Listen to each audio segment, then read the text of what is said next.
온 성이 소동하여 백성이 달려와 모여 바울을 잡아 성전 밖으로 끌고 나가니 문들이 곧 닫히더라.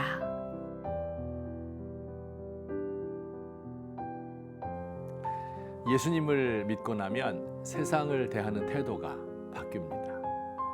세상을 대하는 태도가 긍정적으로 바뀔까요? 부정적으로 바뀔까요? 세상에 대하여 더 긍정적인 태도를 가지기도 합니다. 이 염세적인 눈으로 과거의 세상을 보았는데 밝은 면이 보이기 시작합니다. 과거에는 짜증이 나고 까닭없이 우울했는데 믿은 후에 삶의 의미와 기쁨이 넘칩니다. 그러나 다른 한편 세상을 보는 눈이 더 부정적이기도 합니다. 세상에 대하여 고민도 많아지고 슬픔도 늘어나게 됩니다. 세상과 불화하고 사람들과도 불화하는 경우가 많습니다.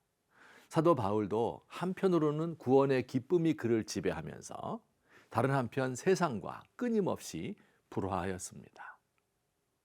오늘 본문에 따르면 사도 바울은 크게 두 종류의 사람들과 불화를 겪습니다. 첫째, 예수 믿지 않는 사람들의 오해 때문에 박해를 받습니다. 사도 바울은 지금 이스라엘의 수도인 예루살렘에 와 있습니다. 거기서 예수 믿지 않는 유대인이 그를 잡아 죽이려 합니다. 바울이 유대인들이 생명처럼 여기는 율법과 성전을 무시하며 이방인에게도 구원이 있다고 가르치는 반역자라고 오해하였기 때문입니다. 또한 믿지 않는 로마 제국의 관리들과도 불화할 수밖에 없습니다. 바울 자신은 로마의 시민권을 가진 사람이었기 때문에 제국의 관리들에 의해서 보호를 받았어요. 그러나 그렇다고 해서 그가 로마를 좋아한 것은 절대 아닙니다. 특권 계급에게는 갖가지 특혜가 주어지고 특권 갖지 못한 사람은 쉽게 죽어나가는 로마 제국에 대하여 대단히 불편한 마음을 가지고 있었습니다. 거듭난 그리스도인들은 이 뒤틀어지고 정의가 없는 불공평한 세상을 보면서 불편함을 느끼기 마련입니다. 우리나라에 복음이 들어온 초창기 서양 세력이 우리의 정신과 물질을 빼앗아 간다고 하여 예수 믿는 사람들을 박해한 적이 있었습니다. 오늘날 이슬람 국가에서는 예수 믿는 사람들이 사회 질서를 어지럽힌다고 생각합니다. 북한에서도 기독교인이 공산주의 체제를 위협한다고 해서 박해합니다. 예수님이 죽으신 이후 지금까지 7천만 명 이상의 그리스도인들이 순교를 당했다고 합니다. 세상은 그리스도인을 미워하고 그리스도인은 세상에서 사는 게 쉽지 않습니다. 두 번째, 믿지 않는 유대인이나 로마 제국의 악한 사람들뿐 아니라 예수님을 믿는 예루살렘 교회의 성도들도 바울의 마음을 아프게 하였습니다. 유대인 그리스도인 가운데 할례나 안식일, 음식법 등을 고집하면서 이방인에게 복음 전하는 것을 내심 못마땅하게 여기는 사람들이 많이 있었던 것입니다. 여러분, 지금도 마찬가지입니다. 교회 안에서도 진실하게 믿는 사람들과 그렇지 못한 사람들과 불화가 있을 수밖에 없습니다. 세상의 가치가 교회를 지배하고 있기 때문에 그렇습니다. 예수를 믿는 사람 중에 성경 지식은 많이 가지고 있지만 실제로 말씀을 따라 살지 않는 사람들이 많습니다. 미사 여구를 동원하여 격식에 맞는 기도를 드리기는 하는데 기도의 응답을 기대하지 않습니다. 무슨 새로운 일을 시작하려 하면 그거 과거에 다 해봤는데 안 될걸?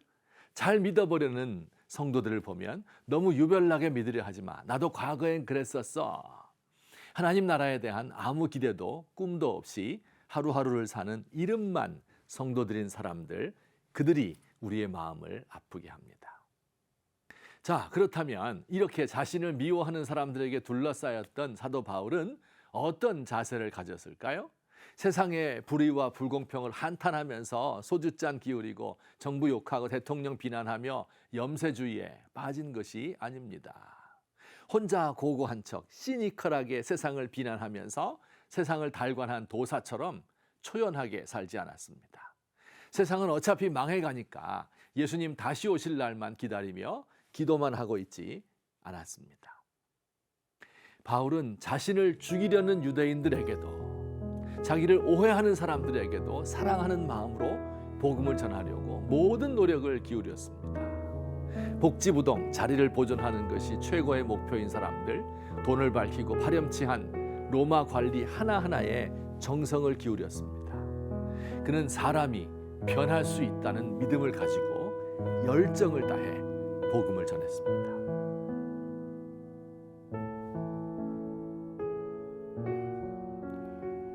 하나님, 과거의 열정이 다 사라지고 죄만 남은 것 같습니다.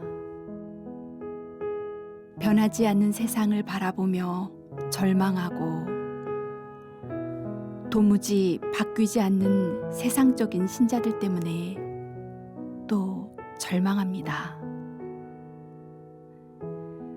저 자신을 생각해도 나이만 많아질 뿐 그리스도의 인격을 담지 못하고 늘 죄악 가운데서 허덕입니다.